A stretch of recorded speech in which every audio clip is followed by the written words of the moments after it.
माझं नवीन गाणं तुमच्या समोर सादर करतो. लवकरच ते गाणं आपल्या चॅनलला येणार आहे. आर 3 13 9 18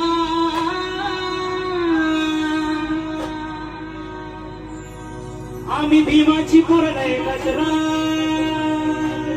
नमस्कार मित्रांनो, आता जे तुम्ही सॉन्ग ऐकलं ते सॉन्ग माझं आहे.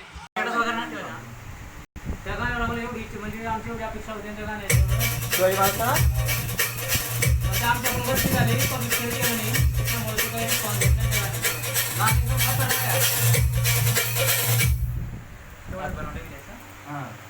तर ते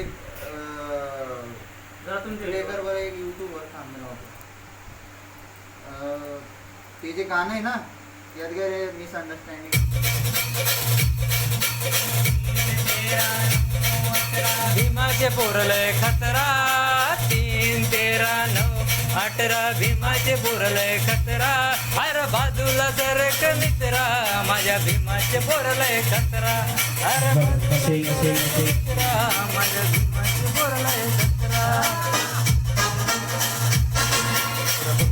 बँडचा आवाज येतो ना रे.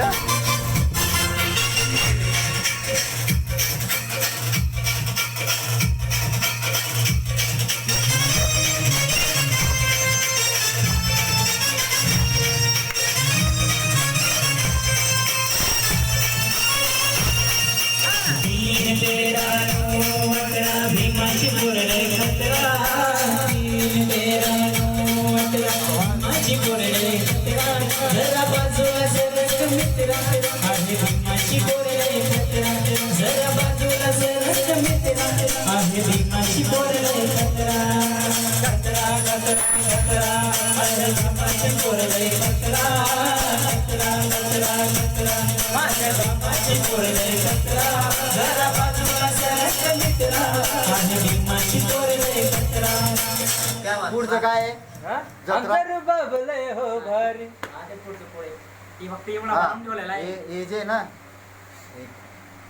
3 13 9 18 भीमाची पोरं खतरा. मित्रांनो, हे सॉन्ग 5 वर्षापूर्वी दीपक दादा गलंगीवाले त्यांच्या स्टुडिओला मी रेकॉर्ड केलं होतं आणि काही कारणामुळे ते सॉन्ग मी यूट्यूबला अपलोड केलेलं नव्हतं आणि त्याचा विसर पडून गेला. त्याच्यामध्ये माझे 4-5 वर्ष निघून गेले आणि त्या पिरियडमध्ये करोना वगैरे आलेला होता आणि तेव्हा विचार केला मी की DJ वगैरे बंद असतात, त्याच्यामुळे ते सॉन्ग मी पेंटिंगमध्ये ठेवलेलं होतं आणि धीरे धीरे त्या सॉन्गचा मला विसर पडून गेला. आणि दादाने असं काम केलं, दीपक दादाने, की आपला महापुरुष म्हणजे जसे वाल्मिकी यांची जयंती आली आणि त्या ठिकाणी त्यांनी 3 13 9 18 भीमाचे पोरं खतरा हे जो शब्द होता त्या ठिकाणी त्यांनी एक शब्द टाकला 3 13 9 18 माझ्या वाल्याची पोरं खतरा. तेव्हा मी विचार केला की जाऊ दे म्हटलं, हे पण एखाद्या महापुरुषाचं नाव आहे आणि गाणं आहे म्हणून मी त्यांना काही बोललो नाही आणि त्यांना फोन करून बोललो पण होतो की दादा हे चुकीचं आहे. तर दादांना फोन करून बोललो, दादा हे तुम्ही सॉन्ग अपलोड केलेलं आहे आणि ते सॉन्ग माझं आहे, तुमच्या स्टुडिओला मी रेकॉर्ड केलेलं होतं आणि ते सबूत पण माझ्याकडे आहे. 5 वर्षापूर्वी मी दीपक दादाला 3 13 9 18 भीमाची पोरं खतरा हे सॉन्ग मी त्यांना त्यांच्या तोंडानं म्हणायला लावलेलं होतं आणि तो व्हिडिओ क्लिप माझ्याकडे पूर्ण आहे आणि तो व्हिडिओ मी आज अपलोड केलेला आहे यूट्यूबला, बरोबर.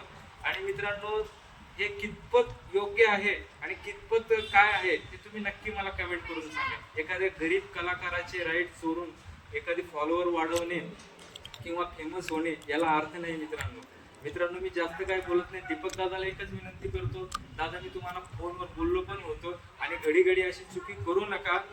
मला जर करायचं राहिलं तर मी काय पण करू शकतो दादा. जय खानदेश, जय महाराष्ट्र, जय भीम.